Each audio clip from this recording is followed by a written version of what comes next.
with Series 12 just around the corner, I thought I'd give you my thoughts on Series 11 of Doctor Who. Series 11 was helmed by Chris Chibnall as the head writer and executive producer, and starred Jodie Whittaker as the Doctor, alongside Bradley Walsh as Graham, Tosin Cole as Ryan, and Mandip Gill as Yaz. So the series starts off with The Woman Who Fell to Earth, which was written by Chris Chibnall and directed by Jamie Childs, and broadcast on the 7th of October 2018. I thought it was an enjoyable and focused post-regeneration episode.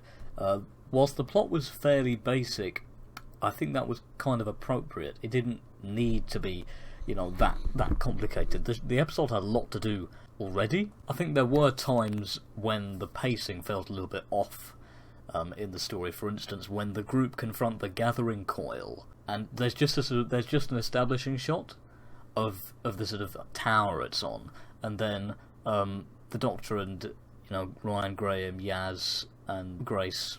We don't see them go into the tower or climb up the tower. Suddenly they're on the roof with the gathering coil and they weren't there before. For instance, there's a lot to fit in, so it's understandable, and I don't think this story would have worked as a two-parter. So it's they all had to cram it in to 65 minutes. I think it just about works. It also has a pretty strong, exciting climax. I like the stuff with the cranes and the jumping between them. It's good. It's good action. Zim Shah, or otherwise known as Tim Shaw, I thought was a pretty good villain. Not one of the most complex villains ever, but again, he didn't need to be. A good design as well. I liked how they characterised the 13th Doctor in this story. Her manic post-regeneration personality really worked in this, because there's a lot of rushing about and trying to figure things out in time. I wasn't so keen on when the Doctor scolded Carl after Carl kicked Tim Shaw off the crane, even though the Doctor had basically killed Tim Shaw anyway, so I don't know what difference it makes. It kind of ruined the momentum of the scene a bit, but oh well. I think it was a solid introduction to the companions. They all had things to do. One other thing I'll say about The Woman Who Fell to Earth is that it's almost entirely set at night, which really works with the atmosphere, and adding to that is Segun Akinola's score, which is also very atmospheric. I would give The Woman Who Fell to Earth an 8 out of 10. So then we move on to The Ghost Monument, also written by Chris Chibnall, directed by Mark Tonderay, and broadcast on the 14th of October 2018. The Ghost Monument sort of serves a functional role to find the TARDIS, and I think the TARDIS as the titular Ghost Monument was a neat idea. This story is about a quest across a planet, but I thought that the sort of quest and race premise was quite underutilised in this story. The planet wasn't very deadly. They brought up some killer water that was never a thing as part of the plot. They just said this water is dangerous, and it never posed a danger. There were only 2 contestants, which was a shame. I think more contestants would have been more interesting. But I did actually read something from, I think, Chris Chibnall, that they couldn't actually get any more contestants, or, actors to play contestants, because it would have cost too much money to fly them from the UK to South Africa where they were filming. Don't know if they could have used South African actors, or whether the logistics wouldn't have worked out. I think the casting process would have been over by then, and it wouldn't have been possible. I don't know. It would have been nice maybe to have evidence of TV coverage, or some kind of coverage of the race. Maybe have some flying drones around the place. Talking of flying things, I'm not sure the flying toilet rolls or speaking curtains really worked that well as enemies. I think instead of flying curtains, they should have had just more dangers on the planet. For a story that's trying to fit a lot in and trying to go, or should be trying to go to different locations and have some action, there were a couple of scenes that I thought were a bit unnecessary. Ryan's gun scene, for instance, where he just runs out, shoots some robots, and then they just come back alive and he goes back in, I didn't think was particularly necessary. And there's a lot of time spent on a boat where the plot kind of stops. And talking of Ryan's gun scene, We get this whole lecture from the Doctor that Ryan shouldn't use a gun, but I think in this scenario it's justified. You know, these are robots that are shooting you, as Ryan points out. So I'm not sure what they were trying to do with the 13th Doctor's gun stance there. I get that they wanted to show that the Doctor uses her mind more than a gun or something to solve problems, but the extent to which she was against Ryan or anyone using guns against the sniper bots was excessive. Talking of the 13th Doctor, I thought she wasn't as well characterised this episode. I think she kind of talked too much, and it sort of undermined her authority. And there was a scene towards the end of the story where she sort of gives up, and Graham has to give a pep talk to the Doctor about, oh, just because the TARDIS isn't here right now doesn't mean we can't get home, or whatever. And it's very out of character, you know, the Doctor's usually the one giving the pep talks and not giving up. The conclusion of this story was also very abrupt. They were in a tent, the two contestants, threaten the guy, and the episode just ends. The guy snaps his fingers, and the tent disappears, and that's it for those characters.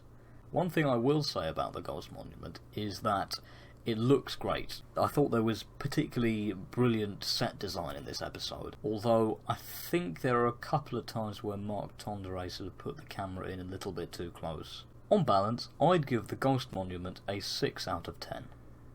The next episode is Rosa, written by Mallory Blackman and Chris Chibnall, directed by Mark Tonderay, broadcast on the 21st of October 2018. Rosa is an authentic and mature historical. It's almost a pure historical, save for the antagonist, Krasko. Jodie's back on top form as the 13th Doctor. More so than perhaps any story so far in Series 11, the companions had a lot to do in this story. There was sort of, interesting development of chemistry within the group, and also I think between Ryan and Yaz, which almost seemed romantic at times, although that might just be me misinterpreting it. I think this is Segun Akinola's best score so far. It just sounded great. Although the pop music at the end of the story was a bit grating, unnecessary. I think maybe having silence would have been more effective. I don't know. Could have been the way it was directed that prompted the use of pop music, I'm not sure. One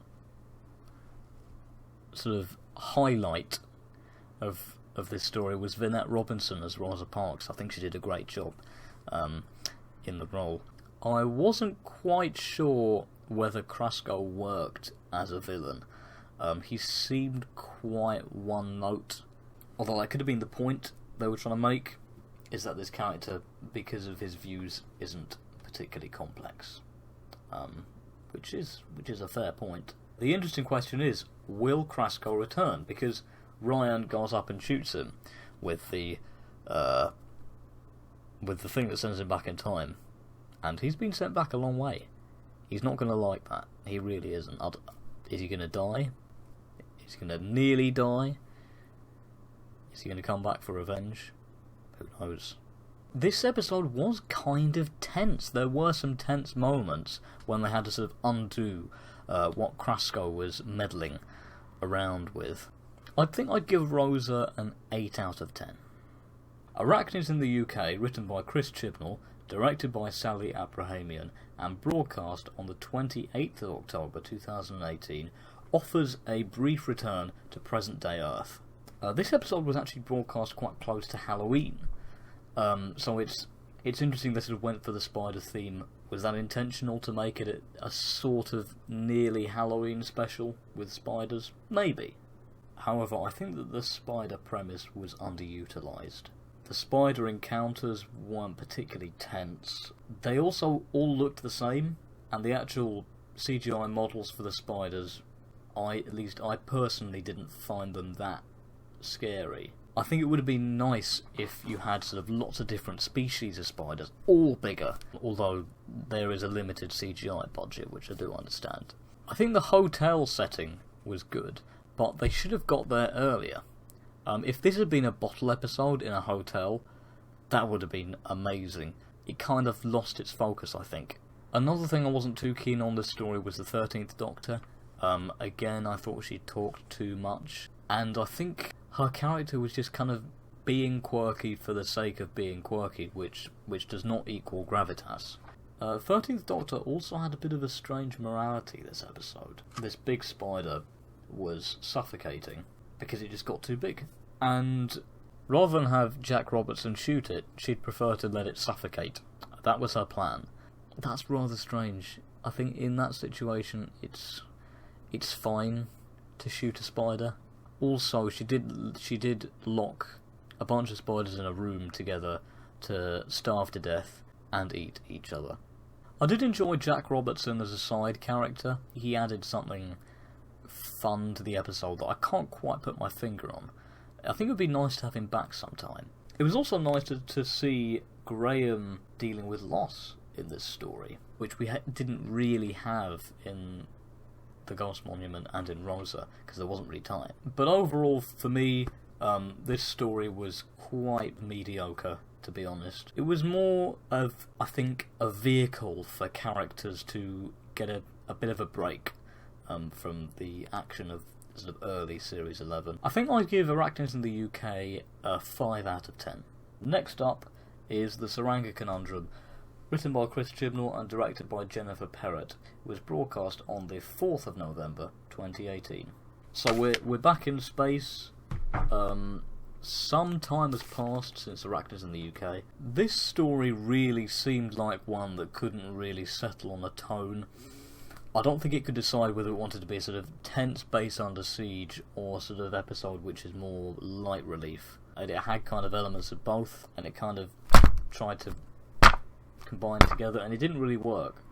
Also, there were a lot of subplots crammed into the story. You know, you had the main stuff going on with the Pating and the spaceship. You also had this pregnant guy. You had this general and her brother trying to find out what her medical condition is as well. To be fair, that's not a particularly big subplot. It just felt like a bit too much was going on this episode. The pacing was really quite fast as well. One thing I noticed is that I think this episode suffered from having too much music, and it detracted from the ambience of the spaceship and the environment around the characters. Detracted from the ambience and stopped me from being immersed in the world, and kind of messed with pacing a little bit. I think it also tried a bit too hard to be dramatic as well. The Doctor being over dramatic at the beginning of the story, for instance.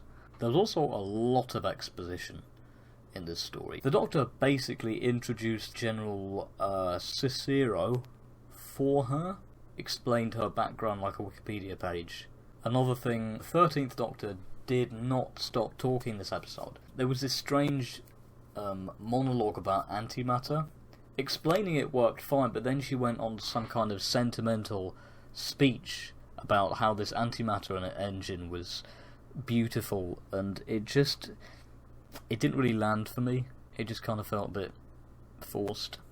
And then there's a moment where she forgets about the other patients and just disregards their welfare just to get back to the TARDIS. And there's a moment where she forgets about and sort of completely disregards the welfare of the other patients on board the ship, just so she can get back to the TARDIS, which kind of left a sour taste in my mouth, so to speak. I don't know if it was intentional and Chris Chibnall was saying this is what the Doctor's like, but I don't think that's what the Doctor's like, so if it was intentional, it wasn't a very good idea, and if it wasn't intentional, that's just not very good characterisation, really.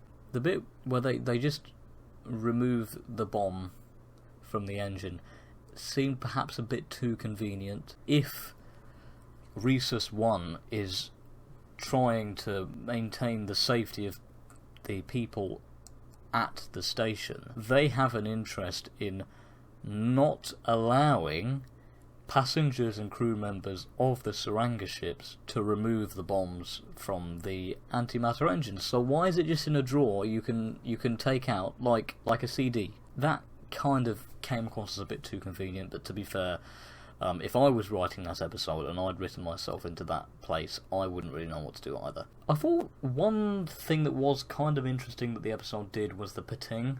They did a sort of cute villain, which was an interesting approach, I think. And certainly, it's probably lucrative for Doctor Who and the BBC, for merchandise as well.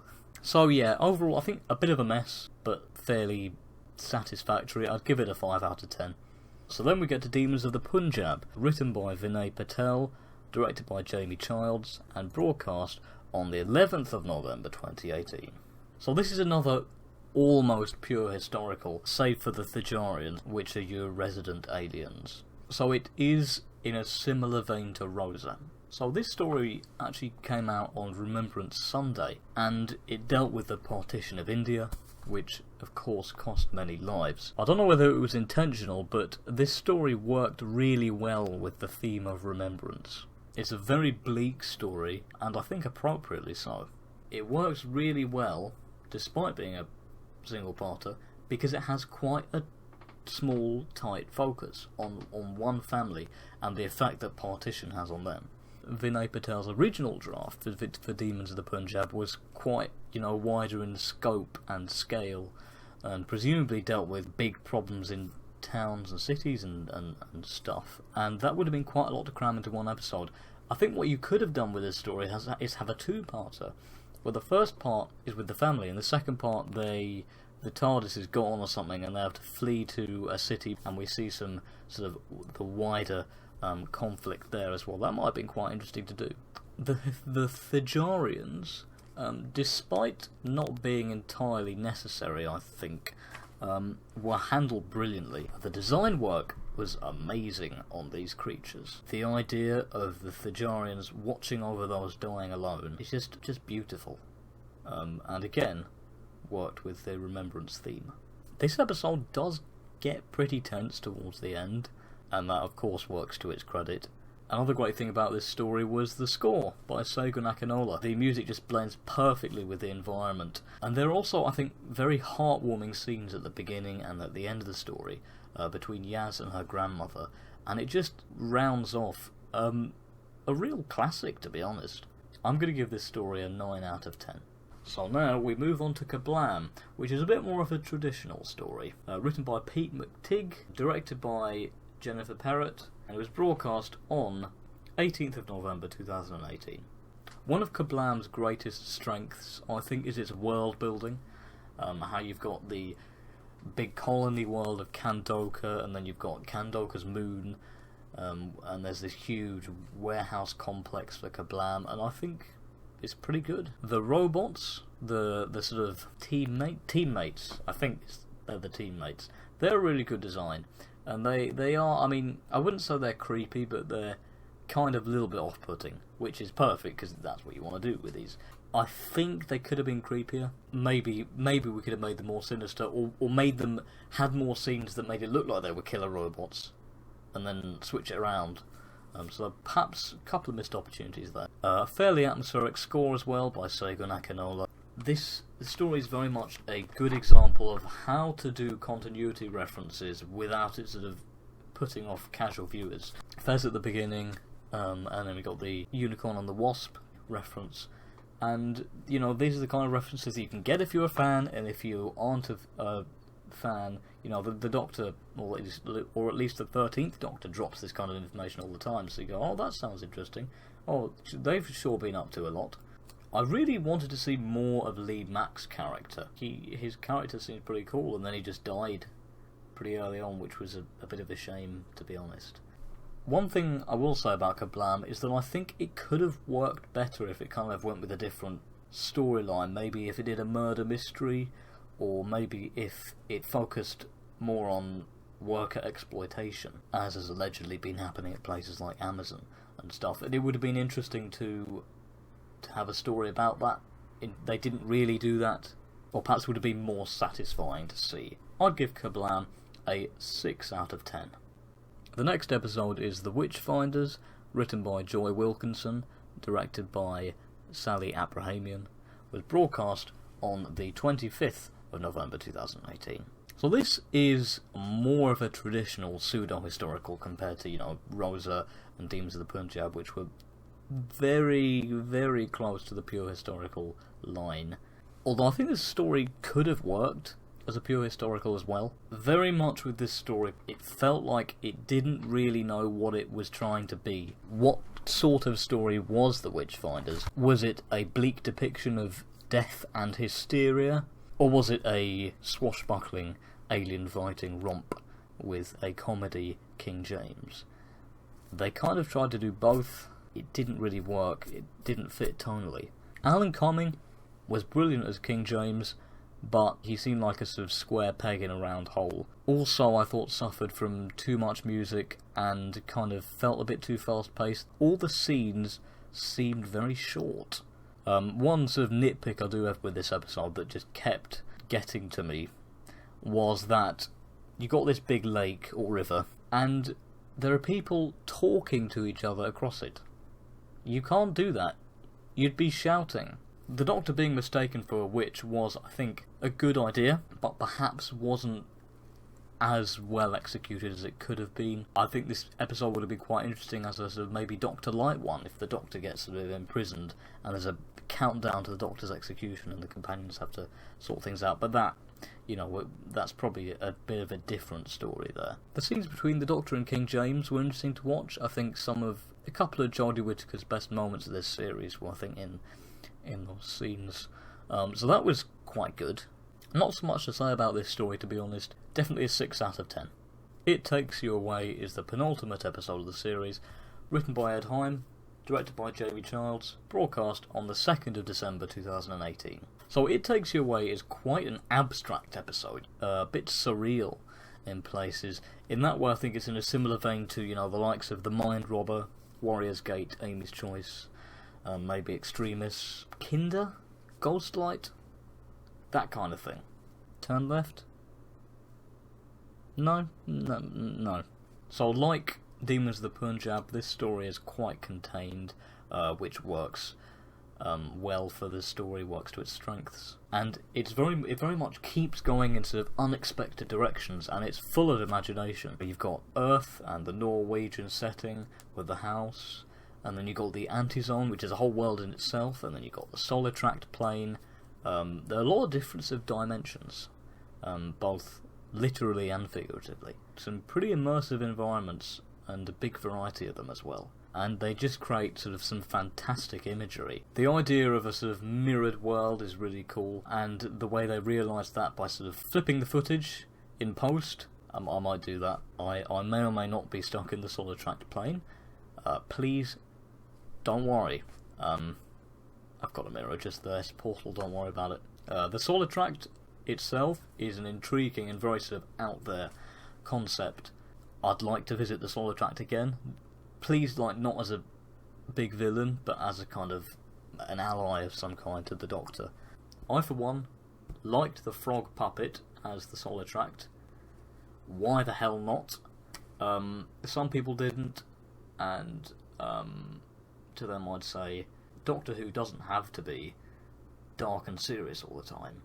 Sometimes it can be weird and wacky, and that's fine. So in terms of characters, 13th Doctor's better. It's interesting we get to explore Graham's grief again, emotional challenges for Graham, which are interesting to watch. We got character development for Ryan, who has to look after Honna, and so we get Ryan being not very good with kids to being probably still not that good with kids, but better. It felt perhaps like a bit of a whistle-stop tour. I really wanted to spend more time in the environments that Ed Heim creates in this story, but it's like, oh, gotta move on. So that was a shame, but oh well. Music. Saranga Conundrum sort of goes for a slightly different approach for this story, and it works really well. So yeah, a pretty good, pretty solid story with a brimming full of imagination. I give it an 8 out of 10. And now we find ourselves at the series finale, which is called the Battle of Ranskor Av Kolos. No, I'm just being pedantic. It's not that bad a title. So, written by Chris Chibnall, directed by Jamie Childs, broadcast on the 9th of December 2018. It's a sequel to The Woman Who Fell to Earth, which, yeah, that works. Talking things that work, talking things that don't work. Not sure the Ux worked as a sort of driving force this story. They seemed a little bit too overpowered. Equally, I felt that we hadn't really explored their sort of powers. It was a shame there wasn't more of an exploration of what the Ux were capable of. Perhaps a machine or an artifact would have been better, but then you're going into completely different territory. I liked the idea of Tim Shaw, whatever floats your boat, collecting planet trophies. That works well with the idea of the Stenza collecting human trophies, and it's a natural evolution, but it isn't entirely original. The Pirate Planet did it first. It's still cool imagery though. Talking of Tim Shaw, he was quite a one-note villain in this story. Almost came across as a bit pantomimey in his villainy. Tim Shaw is a hunter, not a sort of evil emperor type, but he's sort of acting like an evil emperor type in this story. To be fair, it's been over 3,000 years since the events of The Woman Who Fell to Earth from Tim Shaw's perspective, but he just felt like a bit of a weak villain. Something else we know is going to get brought up again. Everybody, it's the Doctor's morality. What's going on with the Doctor's morality is an important question. So the Doctor refused to allow Graham to kill Tim Shaw. Fair enough if you want to protect Graham, but given what Tim Shaw has done, planetary genocide, there's no signs of him stopping in the future. It's not unreasonable to want to kill him. The Doctor's always been killing as a last resort rather than no killing at all. So I think given the circumstances, the Doctor was being a bit excessive in her pacifism in this story. Strangely, she completely forgave the Ux, despite enabling and being responsible for probably trillions of deaths. I don't think faith is an excuse for doing that. She doesn't even bring it up at all. She doesn't even confront them or anything. She apologises to them for putting them through some pain to sort out the mess that they created. She is owed their help. Okay? Very strange. On the plus side, I thought this story was very well paced, actually. It was refreshingly well paced. Segun Akinola's score as well was sort of suitably mysterious. Really actually helped with the build-up, and didn't hinder the pacing or immersion in the atmosphere of the story. I liked also the reuse of music cues from The Woman Who Fell to Earth. I think this definitely felt like a part one, and the Battle of Ranskor Av Kolos was like, maybe 35 minutes of part one material, and then suddenly part two is like there's 15 minutes of part two, which is all sort of climax and stuff. I'd say very well paced until the last, 15-20 minutes. That's where it fell apart for me.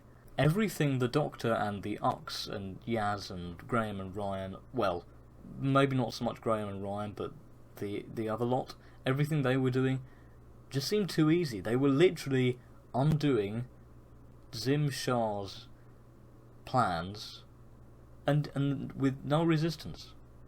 He just allowed them to stop him.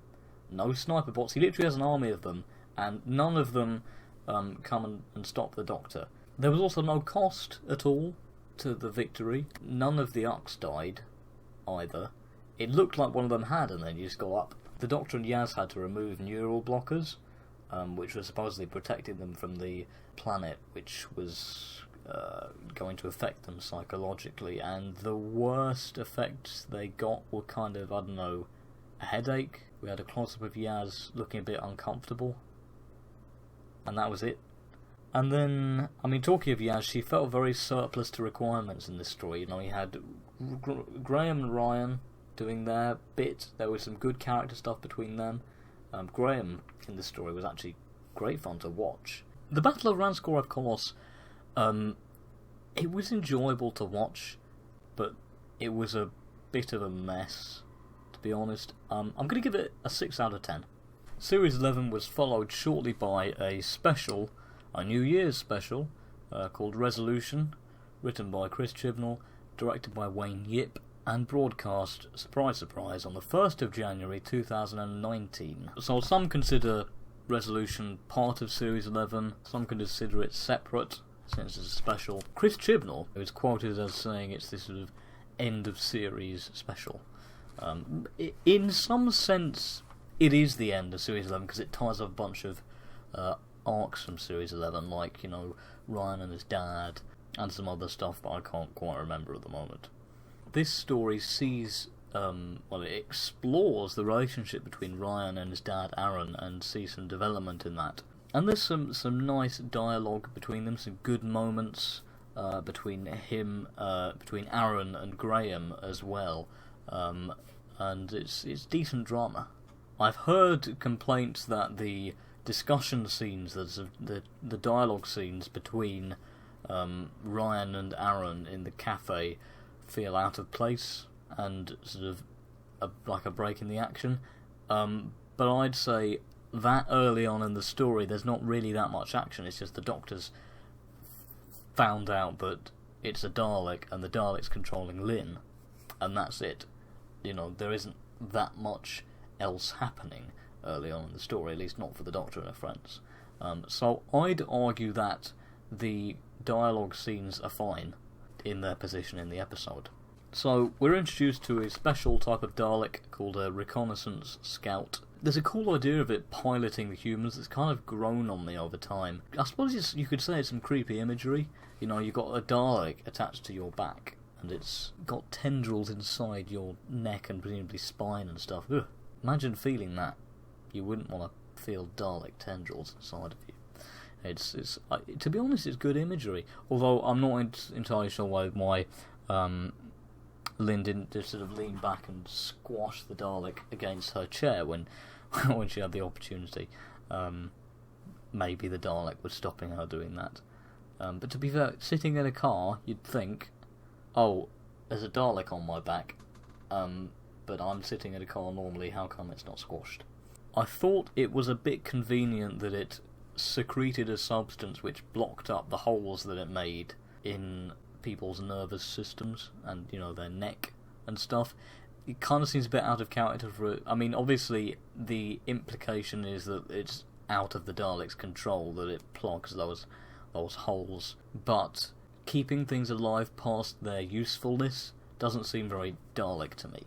Overall, I think the way the Dalek acts, and solely the Dalek portrayal, is possibly the best since the Tennant era. There's this section where there's this hologram that the Doctor's pulled up of Dalek Lynn, and there's this dialogue. The whole thing kind of feels a bit contrived, and then there's Doctor somehow talking to Lynn with some kind of technobabble explanation, and I wasn't really feeling it, to be honest. It felt a bit cartoony, that section. Some of the dialogue was a bit corny.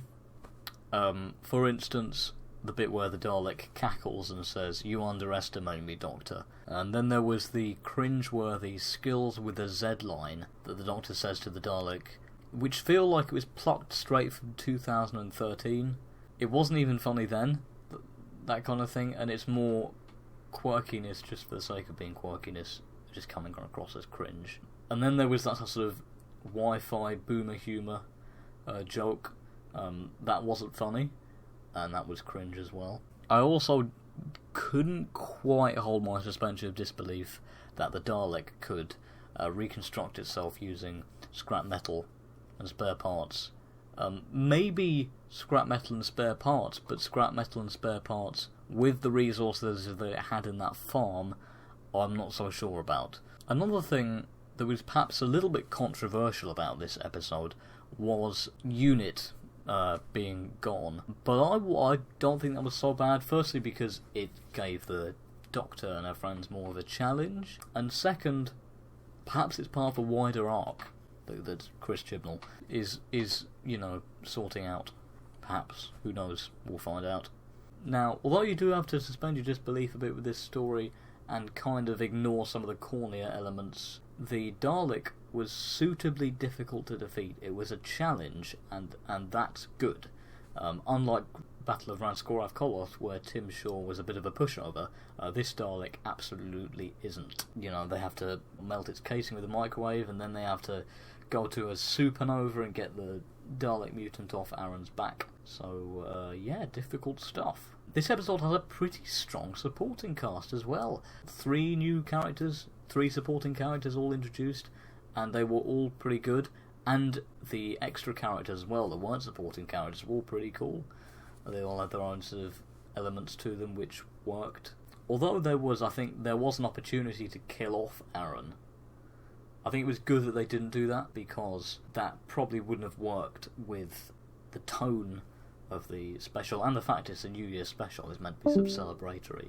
So the choice to end on a high note was, I think, a good one. With Ryan saving his dad, I think if Ryan loses his mum, then his nan, he doesn't want to lose his dad again as like a third person to die. That's territory that we've already explored with Ryan, and probably we don't want to explore again too soon. So, to quote Mr. TARDIS Reviews, resolution is a good time, and I would agree with that. It is very much a solid, entertaining special. I'd give it a 7 out of 10. I think Series 11 is very much a series of 2 halves. Half the time it's producing fresh and engaging science fiction, half the time it's quite mediocre. Half the time we've got a charismatic 13th Doctor, and then half the time 13th Doctor's kind of bland and really lacking in presence. I think it's a shame there weren't any 2-parters. I'm sort of a fan of 2-parters because it gives you more time to sort of establish the world you're in, do more world building, establish the characters, gives you an opportunity for a cliffhanger. But I can see why they didn't go for 2 parts for Series 11.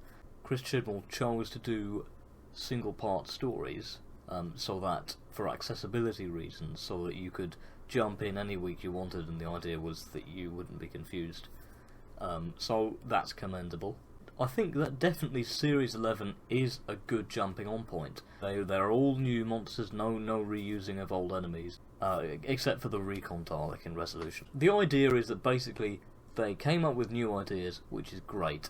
Please keep doing that. I sort of see Series 11 as a bit of a clean break from the sort of continuity baggage of the later Moffat years, although I still prefer Series 9 and 10 in terms of content. Series 11 is the best looking season in the show's history. It looks like it has a much bigger budget than it actually does, and it's just all round well produced. That's not to imply that Doctor Who wasn't well produced before, but now it looks really well produced. One thing Series 11 was very successful on is increasing the viewing figures. The Woman Who Fell to Earth was the most watched Doctor Who story, I think, since the Tennant era, and the average viewing figures for Series 11 were the highest since Series 4, so that's pretty good, and hopefully we've got some new fans on board. Doctor Who is in a bit of a scary place, by the late sort of Capaldi era, with the really slumping viewing figures. So it's good that we're hopefully back on stable ground on that front. Oh, and one thing I do want to talk about for Series 11 is the Series 11 DVD box set. Doesn't this look great? Look at this. This is a proper box set. If all the rest of Chris Chibnall's seasons follow a nice pattern, and nice and consistent, that would just be amazing. You know, if we had, oh, wouldn't that just be great? I really like how this has been done. Maybe they could have done with different artwork on the discs, but other than that, it's great stuff.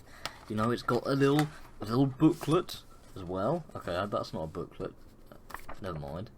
But it's got the episode on. Got a bunch of art cards. It's a really good box set. At least I think. At least I think so.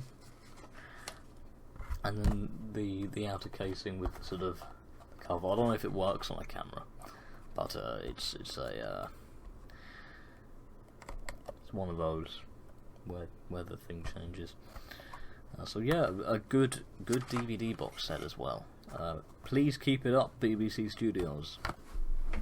So yeah, Series 11, not amazing, but certainly far from bad. Thanks for watching the review. I don't know when I'll next make a video, but yeah, bye for now.